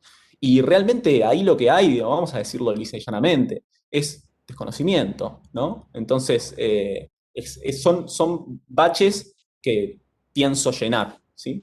Entonces, la cuestión de género, tal vez para no extenderme demasiado, bueno, en realidad lo que dicen los Rosacruz es esta cuestión de como la complementariedad de lo femenino y lo masculino, y las cabezas carismáticas del movimiento eran Young, Van Ristenborg y Cateros de Petri, un hombre y una mujer, ¿no? Él muere, si no me equivoco, en los 60 y ella muere en el 90.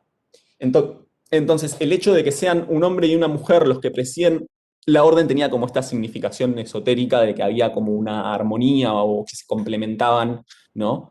Y también en las alocuciones del templo, por lo menos las que yo vi, lo que el presidium me decía era como, él me explicó la primera vez que fui al templo, me dijo, viste que, no sé si me dijo, viste, pero como esa cuestión de que las mujeres abren el campo. Primero habla una mujer y después abre un hombre, porque la mujer prepara el campo y el hombre después entra con el mensaje. Era algo así lo que él me estaba comunicando, ¿no?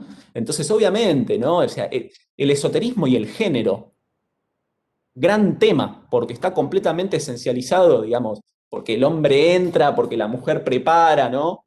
Eh, entonces, y me preguntaba si hay presidiums mujeres.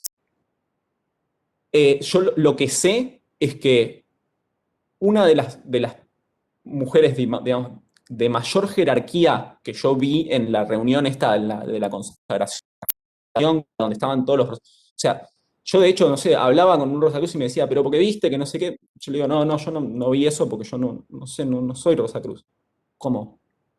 Entonces, ya es como, bueno, ok, tampoco me daba como para preguntar tanto, pero una de las cabezas de la Orden Rosacruz, de la escuela, digamos, Rosacruz Áurea latinoamericana es una mujer colombiana, donde el campo colombiano es muy importante, digamos, y si no me equivoco, está presidido por una mujer. Entonces,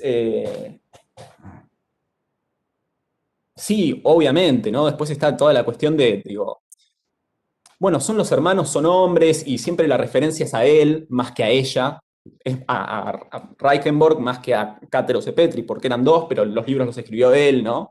Entonces, bueno, digamos. Me preguntaste también qué dicen unos rosacruces de otros, y es como la pregunta, como lo que me comentó Pablo en el café, o sea, me hubiera gustado que me lo comentes en un café antes, porque me hubiera gustado preguntarlo, pero sí te puedo responder que el presidium de la Rosacruz Áurea, porque le preguntaron, esto se preguntó, digo, después de las conferencias y qué sé yo, se hacen rondas de preguntas. Y había una pregunta que era en torno a la relación de esta orden con otras órdenes o de esta escuela con otros grupos. Y lo que él decía era, bueno, un poco todos buscamos lo mismo. Yo estoy iniciado en órdenes masónicas, como que no se presenta como conflictivo. Ahora, digamos, lo que yo puedo pensar es, si digamos, esta idea del campo de lo que habla es, digamos, de que hay que argumentar el valor de estar en ese espacio y de no estar en otros, ¿no? Entonces, no sé, tal vez hay ahí una complejidad, que es esto lo que encontramos en el campo, ¿no? O sea, eh, por un lado, bueno, no pasa nada, pero por otro lado, bueno, en realidad las corrientes gnósticas están en contacto con el campo de la Rosa Cruz Aurea, ¿no? Desde el punto de vista de discurso no presentan, digamos, una retórica conflictiva. Lo que sí no hice fue preguntarle a los Amorc qué piensan del Lectorium. Eso sí, no lo sé. Bueno, nada, eso. Finalmente, sí, así muy brevemente, el tema de las críticas ambivalentes a la modernidad, y sí, absolutamente, o sea, estoy totalmente de acuerdo. En general estoy de acuerdo con todos los comentarios que me hacen, digamos. Sí, o sea, o estoy de acuerdo o me dan ganas de indagar más y de aprender sobre esos temas o de trabajarlos más en el futuro. Pero es evidente que la cuestión de la modernidad se la apropian, digamos, en algunos aspectos y la critican en otros. En ese sentido de la ambivalencia, ¿no? Son, digamos, el planteo de las heterodoxias establece todas estas cuestiones de una manera muy clara y me parece que se reflejan en lo que yo, sin duda. No sé si hay alguna cuestión en particular que me haya, o digamos, o que les gustaría que me refieran, o que me haya quedado afuera, digamos, de lo que acabo de decir. Yo te hago dos mini comentarios con las Sí, etnografías. Nada, después podemos charlar. vale. Pero más que nada me parece que a veces viste, muchas de las etnografías que uno lee para hacer su trabajo de otros colegas, Ujú, que a veces las leo en esta clave de escritura etnográfica, a veces lo que hay que hacer es releer, ujú,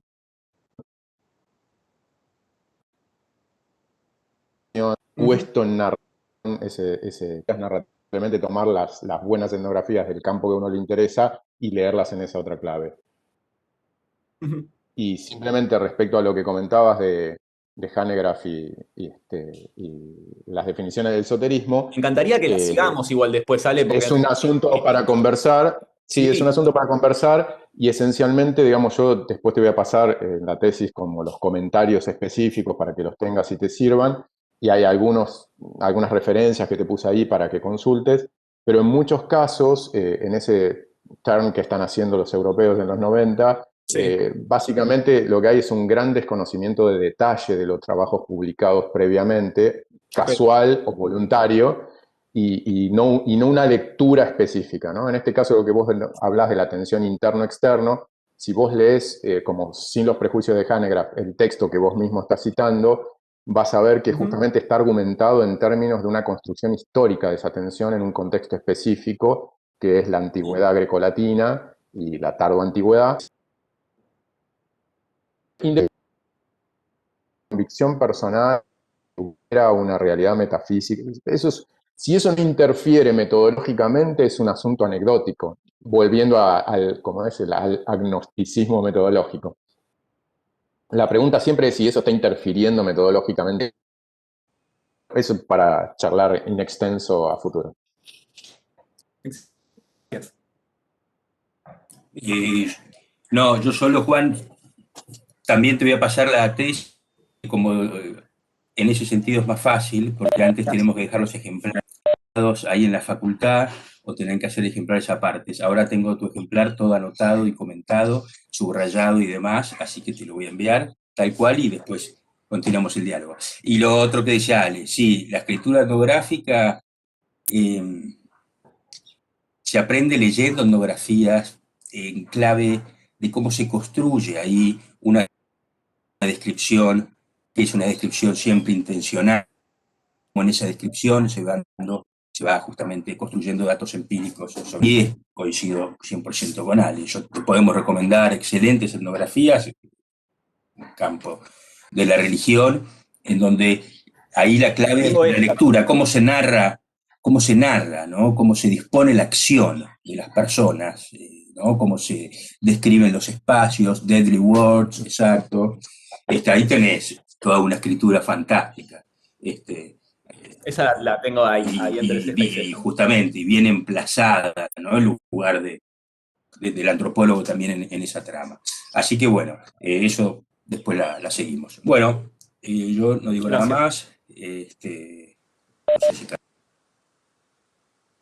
Bueno, terminada entonces la devolución de los integrantes del jurado, le damos la palabra al director. Hola, ¿sí se me escucha? Bueno, sí, yo no voy a agregar mucho, voy a ser breve. Quería agradecer sobre todo al departamento por organizar la defensa. Eh, bueno, Alejandro y César, un poco diciendo lo que dijo Juan, les agradezco de tomarse el trabajo de ser jurados de la tesis, una lectura tan minuciosa, requiere un esfuerzo considerable y bueno, la verdad que han sido buenísimos los comentarios. Eh, Después, bueno, Juan, felicitaciones por este fin de ciclo, que espero que sea el comienzo de un nuevo ciclo, con todas estas sugerencias y otras que pueden aparecer más adelante. A mí me encantaría ver un poco publicada la tesis o los capítulos, por ahí con alguna reelaboración en base a todas las puntas que te han tirado César y Alejandro. Creo que tenés una gran capacidad de trabajo. Este ha sido un proceso de 3 4 años de esta tesis, mucha capacidad analítica y también la calidad, una buena calidad de escritura, que no es algo menor, no es algo menor. Eh, Después, bueno, quería mencionar a mi director, Pablo Wright, porque en cierta forma, él dirigiendo la beca SIN y yo esta tesis, hemos trabajado juntos, porque es el mismo tema. Eh, con Pablo hemos charlado mucho de Juan y de cómo venía su laburo, así que bueno, también quería mencionarlo y agradecerle a él. Sí, Eh, totalmente. Gracias, Catón. Sí, me olvidé de decir eso, pero es importante. Pablo fue una parte importante de todo este proceso. Lo mencioné, digamos, en sí, la sí, lo presentación. mencionaste al principio, creo. Gracias. Bueno, nada más eso. Entonces, con esto se termina esta primera parte de la defensa de la tesis. Ahora le vamos a pedir a Juan que se retire del aula virtual y vamos a cortar la transmisión y la grabación y el jurado va a pasar a deliberar. En un ratito vamos a restablecer la transmisión. Te vamos a avisar, Juan, cuando esté lista el acta para leerla. ¿Cómo me entero de cuándo volver a entrar, Josefina? Buenos Aires, el 12 de febrero de 2011, a las 10 horas, se reúne el Tribunal de Evaluación de la Tesis de Juan Francisco Catarino. La tesis presenta un estudio antropológico coherente y sistemático sobre una corriente religiosa minoritaria en la Argentina contemporánea. Constituye un aporte a la comprensión de las heterodoxias socioreligiosas y, especialmente, al escenario de las escuelas iniciáticas y o grupos esotéricos. El jurado pondera el aporte original y el trabajo de campo, no obstante sugiere consensuadamente una reelaboración de algunas nociones teóricas, esoterismo, posmodernidad, y la posibilidad de profundizar el análisis y la construcción etnográfica de los datos empíricos de la tesis. La defensa oral fue muy solvente y aportó nuevos elementos al escrito de la tesis, en particular a lo que se refiere al soporte visual y a consideraciones en la elaboración de la presente investigación. Las preguntas planteadas por el jurado respondidas de manera adecuada en el intercambio durante la defensa. Por todo ello, este jurado resuelve calificar la tesis con la nota 9. Gracias. Muy bien. Gracias. Felicitaciones. Bueno, reiteramos nuestro pedido de escuchar más de los Rosacruces, Aureos, Amorx y otras yerbas en el futuro próximo. Espectacular. Sí. Muchas gracias. Eso. Muchas gracias a todos y a todas. Felicitaciones. Felicitaciones. Bienvenido al colega. Gracias. Nuevo colega, mirá, Bueno. te logueaste como neófito y ahora ya salís, te deslogueás como antropólogo. Vos fijate lo que son los procesos rituales. Sí, Hablando de Sí. transición.